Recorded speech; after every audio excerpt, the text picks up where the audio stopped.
শহীদ আল্লামা দেলাওয়ার হোসাইন সাইদি রহমতুল্লাহ আলাইহি যদি বেঁচে থাকতেন, আজকের এই সিলেটের ময়দানে তিনি আসতেন। কোরআনে কারিম শুনে হাজারো মানুষ হয়তো দিনের দিশা পেত।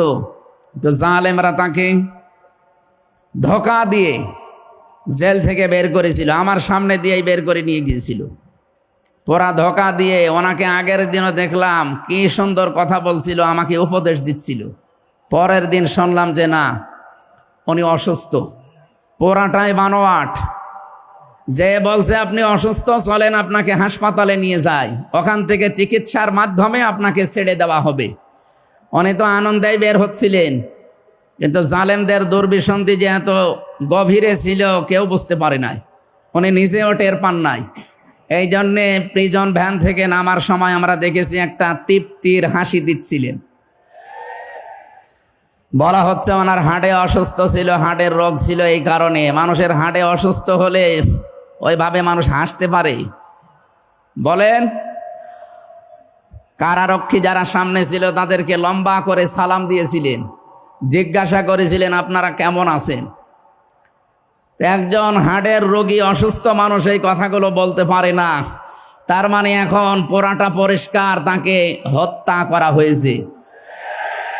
নবীজির কথা দেওয়াল চাপা পড়ে মরলে যদি শহীদ হয়, সাপে কেটে মরলে যদি শহীদ হয়, নদীতে ডুবে মরলে যদি শহীদ হয়, গাছের নিচে পড়ে যদি মরে শহীদ হয়, অ্যাক্সিডেন্টে মরলে যদি শহীদ হয়, যাকে অন্যায়ভাবে মেরে ফেলা হয়েছে অবশ্যই তিনি শহীদ। আল্লাহ রাব্বুল আলামিন তার গোলামের 50টা বছরের কোরআনের খেদমত যেন কবুল করেন, জান্নাতের সুউচ্চ মাকাম নসিব করেন, বলেন আমিন। আজকে তার সন্তানও আসবে, কলিজার টুকরা সন্তান আলহাজ শামীম বিন সাইদি অলরেডি চলে এসেছে। গতকাল শেষ হয়ে গেছে।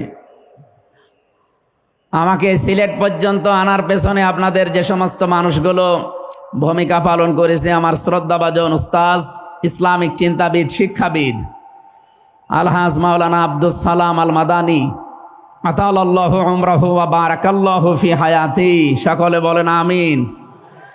আমরা যে কথা বলতে চাই, কোরআন আমরা শুনতে এসেছি, আমরা মানুষ। ওয়ালাকাদ কাররামনা বানি আদম, আমি বনি আদমকে সম্মানিত করেছি। অথচ এই সম্মানিত সৃষ্টির অসম্মান করার জন্য এই 15.5 বছরে অনেকেই সিনিমিনি খেলছিল। আল্লাহ তাদের সমস্ত কাজকে নস্যাৎ করে দিয়েছেন। কোরআনের ভেতরে আমরা জেনেছি, কোন জালেম যদি চেয়ারে বসে তাহলে সর্বপ্রথম 2টা কাজ করে। সূরা নমলের 34 নম্বর আয়াতে আল্লাহ দলিল দিয়েছেন, ইন্নাল মুলুকা ইযা দাখালু ক্বরিয়াতান আফসাদুহা ওয়া জাআলু আ'iজ্জাতা আহলিহা আদিল্লা ওয়া কাযালিকা ইয়াফআলুন। আল্লাহ পাক বলেন, জালেম যদি ক্ষমতায় বসে তার প্রথম কাজ হয় সে বিশৃঙ্খলা তৈরি করে জমিনে। আমরা দেখতে পেয়েছি 15.5 বছরে প্রায় 52টার উপরে বিশৃঙ্খলা তৈরি হয়েছিল। 2 নম্বরে ওয়াজাআলু আ'iজ্জাতা আহলিহা আদিল্লা, ওই দেশের যারা সম্মানিত নাগরিক, সম্মানিত মানুষ যারা, তাদেরকে সে অপমান করে, অপদস্থ করে। এই দেশের সবচেয়ে সম্মানিত মানুষ যারা আমরা দেখতে পেয়েছি তারা আলেম, অথচ এই বাতিলের টার্গেটই ছিল আলেমরা।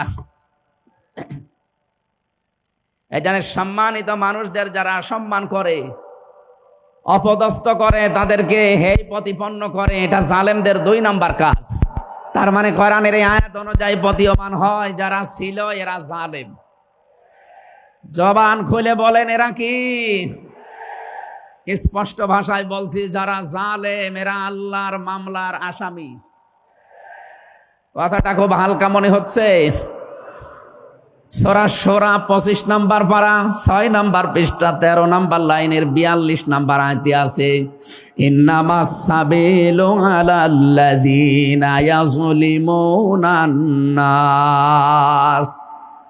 আল্লাহ পাক বলেন, অবশ্যই আমি নিজে মামলা দায়ের করব তাদের বিরুদ্ধে যারা মানুষ হয়ে মানুষের উপরে জুলুম করে। আল্লাহ ইয়াজলিমুনাল মুসলিমুনা দেননি, ইয়াজলিমুনান নাস দিয়েছেন। ইয়াজলিমুন শব্দটা মোজারে, আরবি গ্রামার অনুযায়ী এটা বর্তমান, ভবিষ্যৎ, প্রেজেন্ট, ফিউচার, দুইটা কাল নিয়ে শব্দ গঠন করা। তার মানে এখন যারা এ পৃথিবীতে মানুষ হয়ে মানুষের ওপরে জুলুম করছে, ভবিষ্যতেও যারা করবে, তাদের কিছু পরিণতির কথা আমরা কোরআনে জেনেছি। রব্বুল আলামিন জানিয়েছেন সূরা নমলের 52 নম্বর আয়াতে, ফাতিলকা বুয়ুতুহুম খাবিয়াতাম বিমা যালামু। হে নবী, একটু তাকান জালেমদের এই বাড়ির দিকে। এই সেই ঘরগুলো, জুলুম করার কারণে ঘর আমি আজ পরিত্যক্ত বানিয়ে দিয়েছি, জনশূন্য করে দিয়েছি, উজাড় গৃহ বানিয়ে দিয়েছি। সিলেটবাসী, আয়াতটা যে কত বাস্তব, যদিও এটা লূত নবী আলাইহিস সালামের উম্মতদেরকে ইশারা দিয়ে আল্লাহ নাজিল করেছিলেন। তা আমার আয়াতটা পড়ার পর, ব্যাখ্যা বিশ্লেষণ দেখার পরে মনে হচ্ছে 2024 সালের 5 আগস্টের বিকাল বেলা আল্লাহ আবার নাজিল করেছেন।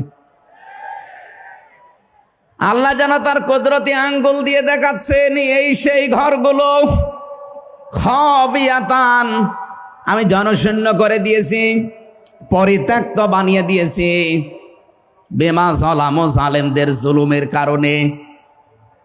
এর বাস্তব প্রমাণ আমি কুষ্টিয়ায় হানিফ সাহেবের বাড়িটা দেখতে পেয়েছি। বিকাল 5টা বাজতে বাজতে মানুষ বাড়ি না ইট পর্যন্ত রাখে নাই, পায়খানার প্যান পর্যন্ত খুলে নিয়ে চলে গেছে। এতটুকু আল্লাহ শেষ করেননি, এর পরের শব্দ আমাদের জন্যে।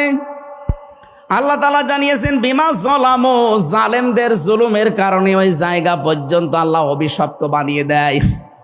বাংলাদেশের 630টা থানা, কম বেশি প্রায় জায়গায় আমার যাওয়া হয়ে গেছে। আমি দেখতে পেয়েছি জালেমদের কোনো চিহ্ন অন্তত এদেশে আর নেই। ফাকতিয়া দাবিরুল কওমিল্লাযিনা যালামু, আল্লাহ বলেন জালেমদের শিকড় কাটা হয়ে গেছে। কতিয়া এটা মজহুল, এর ফাইল বা কর্তা জানা নেই। আল্লাহ বলেন জালেমদের শিকড় কাটা হয়ে গেছে, কে কেটেছে জানা নেই। সারা দেশে জালেমদের বাড়ি ঘরগুলোর দিকে এখন একটু তাকান। আমি তো সেই কয়টার দিকে তাকালাম, দেখি মানুষ 8-9 জন 10 জন করে যায়, কেউ এদিকে কেউ এদিকে কেউ এদিকে, সব মনে হচ্ছে জামাতবদ্ধ টয়লেট চলছে। আল্লাহ জালেমদের বাড়ি পর্যন্ত অভিশপ্ত এমনি করে নাই, আমাদেরকে শিক্ষা দিতে চেয়েছেন এটা। এদের এত বড় শিকড় যদি সমূলে আমি উপড়িয়ে ফেলতে পারি, ইন্না ফি যালিকা লাআয়াতাল লিকাউমিন ইয়ালামুন। এখানে লামে তাকিদ আছে, এখানে কত আলেম বসে আছে, শব্দ শুরুই করেছেন আল্লাহ ইন্না দিয়ে, মাঝখানে লামে তাকিদ দিয়েছেন। আল্লাহ পাক বলেন অবশ্যই এর ভেতরে শিক্ষা আছে, কাদের জন্যে? যারা জ্ঞানী সম্প্রদায়।